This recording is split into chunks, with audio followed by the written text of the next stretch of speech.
Hola queridos amigos, nuevamente con ustedes, su doctor Maximiliano Moreno, el médico que ha trabajado en los Andes, la Amazonía, la costa de Ecuador y hasta en la Federación de Rusia cuando recién empezaba.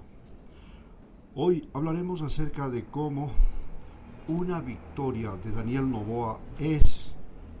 el paso inevitable hacia una guerra civil en Ecuador. En este momento ya Ecuador está viviendo una guerra civil. Esa guerra civil se llama conflicto interno armado. Este conflicto interno armado se produce porque Estados Unidos no quiere legalizar la cocaína como lo hizo con la marihuana, y para eso ha utilizado la guerra al narcotráfico con el fin de apropiarse de Galápagos, las Fuerzas Armadas del Ecuador, la policía, las prisiones, la fiscalía y la prensa. Este mecanismo de guerra utilizado por Estados Unidos nos ha llevado a los ecuatorianos a un enfrentamiento entre la costa y la sierra, en donde en la costa están los bandidos y en la sierra están los policías y militares. Esto no es la primera vez que sucede en la historia de Ecuador. Ya sucedió a comienzos del siglo XX cuando se dio en Ecuador la revolución liberal. Entonces los costeños eran llamados cuatreros o montubios porque debido a una crisis climática igual que la que estamos viviendo y debido también a la presencia de una pandemia como fue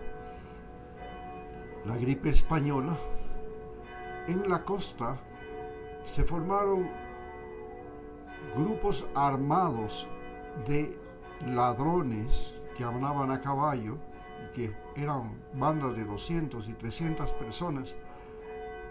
que llegaban a los pueblos, asolaban los pueblos porque habían perdido todo.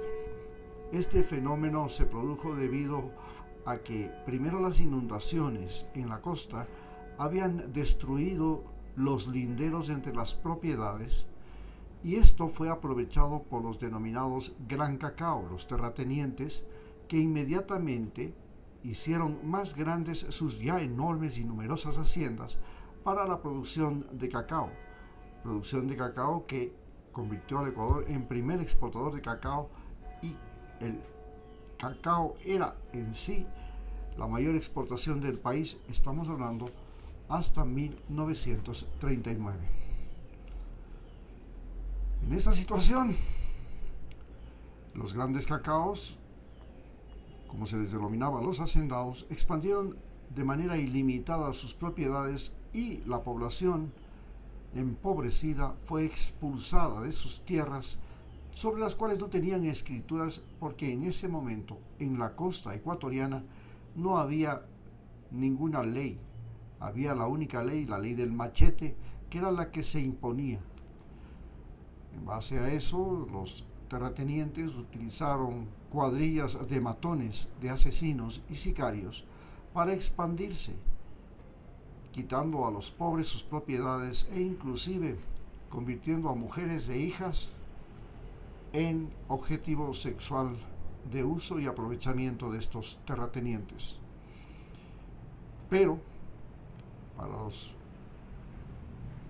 esto originó ya en el año 1895 un levantamiento armado, que fue el levantamiento de primero Carlos Concha, Vargas Torres en Esmeraldas, y Vargas Torres, un gran terrateniente también, pero ilustrado, comenzó a crear el movimiento liberal, y este movimiento liberal dio paso a que Eloy Alfaro fuera nombrado presidente del Ecuador en Esmeraldas. Pero Vargas Torres, con sus negros macheteros, lograron victorias en las provincias de Manabí, Guayas y otras de la costa, hasta llegar a Cuenca, donde perdió. El general Vega lo derrotó y luego las fuerzas de Vargas Torres se sumaron a las fuerzas de Eloy Alfaro, y crearon la Revolución Liberal que llegó hasta Quito y cambió el orden, creando una nueva constitución, la constitución de 1905, primero de 1889, luego otra, y finalmente a partir de eso nació el liberalismo radical. El final de aquel levantamiento era, primero, quitar las enormes propiedades que tenía la Iglesia Católica, terminar con el denominado concordato, que le daba privilegio a la Iglesia Católica de la educación, el control de la educación, el control de todos los centros de salud, e inclusive el presidente tenía que ser reconocido por el Papa. Luego de aquel fenómeno de levantamiento popular, se comenzó a crear una serie de gobiernos llamados gobiernos liberales, que llegaron a ser cada uno después de otro peor y peor, hasta que finalmente el Partido Liberal Radical desapareció. Hoy estamos frente a una guerra civil en el Ecuador denominada conflicto interno armado, y en este conflicto interno armado nuevamente la gente de la costa es el enemigo, y la gente de la sierra es la que trata de crear, entre comillas, la paz social en todo el país. Esta gente de la costa, que está ahora financiada y equipada por los carteles del narcotráfico de América, porque Ecuador se convirtió en la mayor lavandería de narcodólares de todo el mundo. Entonces, estos narcotraficantes han convertido a Guayaquil y la costa ecuatoriana en su mayor sitio de inversión, préstamos y lavado de dinero, y al mismo tiempo han conseguido que la gente desocupada de los grandes barrios miseria de la costa ecuatoriana se hayan convertido en sicarios, extorsionadores, desde que son adolescentes, razón por la cual, en su locura y su demencia, el presidente actual se lanzó contra estas gentes animadas por el lavado de dólares y el tráfico de cocaína y los grandes precios, así como la demencia en general, la fiebre de consumo, la peste de narcoconsumo que está viviendo después de la pandemia Europa y Estados Unidos, ha hecho que el precio de la cocaína sea enorme, extremadamente alto, y dadas las facilidades tecnológicas como la internet, el tráfico, las construcciones viales en cada uno de los países, hace que sea mucho más fácil invadir Estados Unidos y Europa, pero además crear olas migratorias que pueden recorrer numerosos países de América Latina hasta llegar a la frontera con Estados Unidos, y gracias nuevamente a la misma tecnología inventada por los norteamericanos, hoy las posibilidades de superar a la Guardia Fronteriza, a la Guardia Costera de los Estados Unidos, son evidentes todos los días. En base a eso, América Latina y en especial Ecuador se ha convertido en la gran lavandería de narcodólares, y esta lavandería de narcodólares, en el caso de Sudamérica, han convertido a Ecuador en el país donde en la costa ecuatoriana más dinero circula. Pero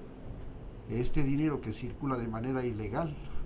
es al mismo tiempo el motivo de toda la violencia que se vive en la costa ecuatoriana. Así pues, si gana el presidente Daniel Noboa, que es el individuo que nos ha llevado a esta guerra civil denominada conflicto interno armado,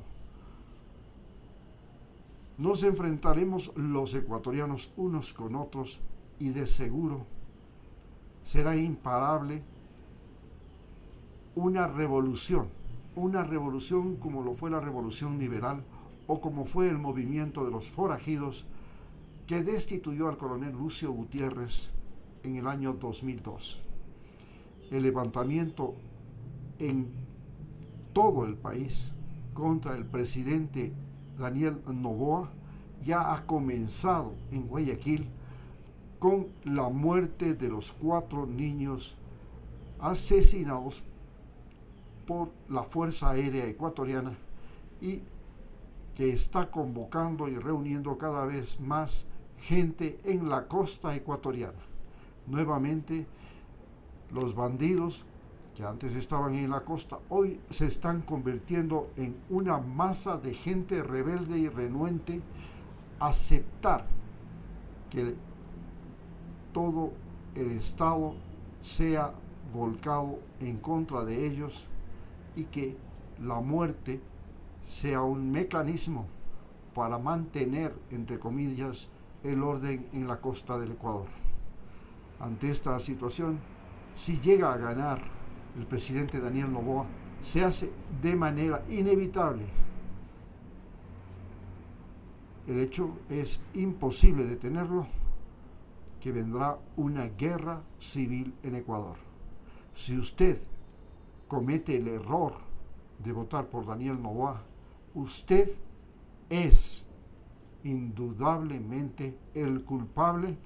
de la guerra civil que se avecina, una guerra que desbordaría inclusive las fronteras del Ecuador y que podría implicar que vinieran desde México, desde Colombia, gente pagada por las redes de narcotráfico para sumarse a aquella gente que en los barrios pobres de la costa y la sierra de Ecuador ven como la impunidad, la muerte reina todos los días. Muchas gracias.